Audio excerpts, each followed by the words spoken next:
ایک اور واقعہ روایات میں ملتا ہے۔ نبی کریم صلی اللہ علیہ وسلم اپنے کچھ صحابہ اکرام کے ساتھ یہودیوں کے بڑے قلعے پر پہنچے۔ یہودی اس قلعے میں جمع ہو کر مسلمانوں کے خلاف سازشیں رچا کرتے تھے۔ آپ کا قافلہ یہودیوں کے پاس 7 دنوں تک رکا رہا۔ صبح لڑائی ہوتی اور شام کو ختم ہو جاتی، لیکن کوئی نتیجہ نہیں نکل رہا تھا۔ یہ دیکھ کر رسول خدا صلی اللہ علیہ وسلم نے اپنے سارے صحابہ کو جمع کیا اور ارشاد فرمایا کہ کل صبح یہ اسلامی پرچم میں اس کے ہاتھ میں دوں گا جس سے اللہ اور اللہ کے رسول محبت کرتے ہیں، اور وہ بھی اللہ اور اللہ کے رسول سے خوب محبت کرتا ہے۔ یہ سن کر سارے صحابہ رات بھر سو نہ سکے۔ وہ اس سوچ میں ڈوبے رہے کہ صبح یہ اسلامی پرچم آخر کس کے ہاتھ میں ہوگا۔ سب کا دل مچل رہا تھا کہ کاش وہ جھنڈا میرے ہاتھ میں ہو۔ اس کے بعد صبح ہوئی اور سب صحابہ اکرام جمع ہوئے۔ پھر سے پیغمبر اسلام صلی اللہ علیہ وسلم نے مجمع پر نظر ڈالی۔ اس مجمع میں آپ صلی اللہ علیہ وسلم کو مولا علی علیہ السلام نظر نہیں آئے۔ یہ دیکھ کر آپ نے پوچھا کہ علی کہاں ہیں؟ ان میں سے کسی نے جواب دیا، یا رسول اللہ صلی اللہ علیہ وسلم، علی علیہ السلام کی آنکھوں میں آشوب ہے، وہ بیمار ہیں، ان کی طبیعت ٹھیک نہیں ہے۔ یہ سن کر نبی کریم صلی اللہ علیہ وسلم نے فرمایا، علی کو بلاؤ۔ پھر حضرت علی رضی اللہ تعالی عنہ اسی حالت میں آپ صلی اللہ علیہ وسلم کے پاس آئے۔ اس وقت آپ کو تیز بخار تھا۔ یہ دیکھ کر اللہ کے نبی صلی اللہ علیہ وسلم نے اپنا لعاب دہن آپ کی آنکھوں پر لگایا اور پھر اسلامی پرچم حضرت علی علیہ السلام کے ہاتھوں میں تھما دیا اور فرمایا، اے علی، اللہ تمہارے ہاتھ فتح رکھے۔ پیارے دوستو، اس کے بعد حضرت علی مرتضیٰ رضی اللہ تعالی عنہ اسلامی جھنڈا لے کر اسی حالت میں یہودیوں کے قلعے کی جانب چل دیے۔ جب صحابہ اکرام نے حضرت علی رضی اللہ تعالی عنہ کو دیکھا تو ان میں بھی جوش بھر گیا۔ مولا علی علیہ السلام جیسے ہی یہودیوں کے قلعے کے پاس پہنچے تو آپ نے دیکھا کہ اس قلعے کا جو سب سے خاص دروازہ ہے وہ بہت بڑا اور بھاری ہے اور بند ہے۔ وہ دروازہ اتنا بھاری تھا کہ 40 لوگ مل کر بھی اسے اٹھا نہیں سکتے تھے۔ پھر مولا علی علیہ السلام نے تلوار چلانا شروع کی اور دوسرے ہاتھ سے اس دروازے کو ہلایا اور اکھاڑ دیا اور صحابہ اکرام سے فرمایا کہ آپ سب لوگ قلعے کے اندر داخل ہو جاؤ۔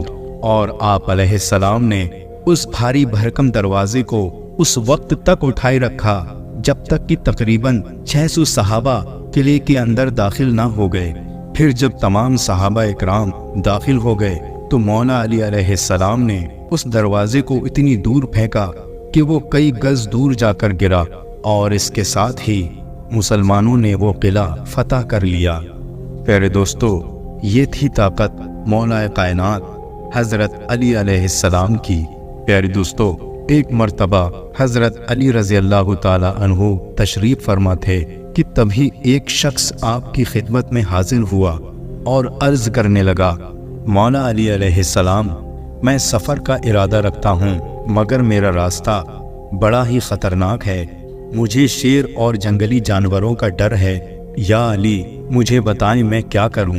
یہ سن کر مولا کائنات حضرت علی علیہ السلام نے اپنے دست مبارک میں جو مبارک انگوٹھی پہنی ہوئی تھی وہ اتار کر اس شخص کو دے دی اور پھر فرمایا، اے خدا کے بندے، جب بھی تمہارے سفر کے دوران کوئی درندہ یا شیر یا کوئی جنگلی جانور آ جائے تو اس کو تم یہ انگوٹھی دکھا دینا اور دکھا کر کہنا کہ یہ انگوٹھی علی ابن طالب کی ہے۔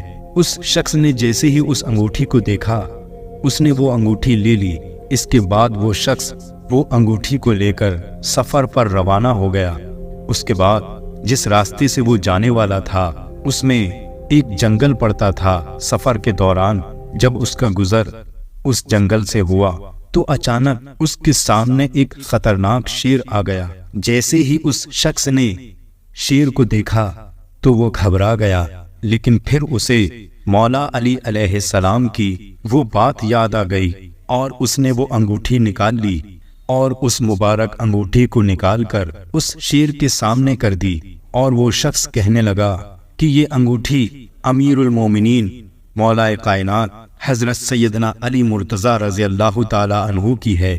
پیارے دوستو، شیر نے جب اس کی یہ بات سنی اور مولا علی علیہ السلام کی اس انگوٹھی کو دیکھا تو اس نے آسمان کی طرف اپنا سر اٹھایا اور زور سے آواز کی، اور پھر اس شیر نے زمین کی طرف اپنا منہ کیا، اس کے بعد آواز لگائی، پھر اسی طرح مشرق اور مغرب کی طرف منہ کیا اور زور سے دہاڑنے لگا۔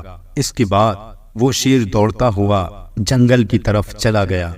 یہ شخص اس مبارک انگوٹھی کی یہ کرامات دیکھ کر حیران تھا، اور شیر کا وہ معاملہ بھی اسے سمجھ نہیں آیا کہ آخر یہ ماجرا کیا ہے۔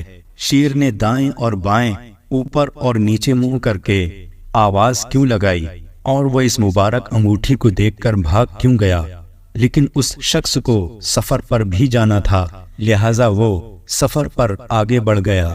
اس کے بعد کوئی بھی خطرہ اس کو راستے میں نظر نہیں آیا، اور اس نے بڑے ہی آرام سے اپنے سفر کا راستہ طے کر لیا۔ کچھ دن کے بعد جب وہ اپنے سفر سے واپس آیا تب بھی اسے راستے میں کوئی مشکل پیش نہیں آئی۔ سفر سے واپس آنے کے بعد وہی شخص مولا علی علیہ السلام کی بارگاہ میں پھر سے حاضر ہوا، اور اس نے مولا علی علیہ السلام کے سامنے اپنے سفر کا ماجرا سنایا، اور اس نے مولا علی علیہ السلام کو اس کے سفر میں پیش آنے والے سارے واقعات بیان کیے۔ اس شخص کی بات سن کر مولا علی علیہ السلام نے فرمایا، اے بندے خدا، کیا تمہیں پتا ہے کہ اس شیر نے اوپر نیچے مشرق اور مغرب کی طرف منہ کر کے جو آوازیں لگائی تھیں اس میں اس نے کیا کہا تھا؟ تو اس شخص نے عرض کیا کہ حضور، مجھے بالکل بھی نہیں پتا شیر نے کیا کہا تھا۔ آپ علیہ السلام نے ارشاد فرمایا، اس شیر نے جب آسمان کی جانب اپنا چہرہ کیا تو اس نے یہ کہا کہ قسم ہے اس ذات کی جس نے آسمان کو قائم کیا، اور اس نے جب زمین کی طرف اپنا چہرہ کیا تو اس نے کہا قسم ہے اس ذات کی جس نے اس زمین کو بچھایا، اور اس نے جب مشرق اور مغرب کی طرف منہ کر کے آواز لگائی تو اس نے یہ کہا تھا کہ قسم ہے اس ذات کی جس نے مشرق سے سورج نکالا اور مغرب میں ڈبویا، میں ان شہروں میں نہیں رہوں گا جہاں پر میری شکایت حضرت مولا علی علیہ السلام سے کی جائے۔ اللہ اکبر! کیا شان ہے مولا علی علیہ السلام کی کہ جنگل کا شیر بھی جس سے لوگ ڈرتے ہیں وہ بھی حضرت علی علیہ السلام کا ادب کرتا ہے۔ سلام ہو حیدر قرار مولا علی علیہ السلام پر، سلام ہو اہل بیت پر۔ تو دوستو، یہ تھے چند واقعات مولا علی علیہ السلام کی بہادری کے۔ امید ہے آپ کو یہ واقعات ضرور پسند آئے ہوں گے۔ آپ سبھی سے گزارش ہے کہ اس ویڈیو کو لائک کریں، کمنٹ کریں اور شیئر کریں، اور ایسے ہی سچے اور دلچسپ واقعات سننے کے لیے ہمارے چینل کو سبسکرائب کریں۔ السلام علیکم ورحمۃ اللہ وبرکاتہ۔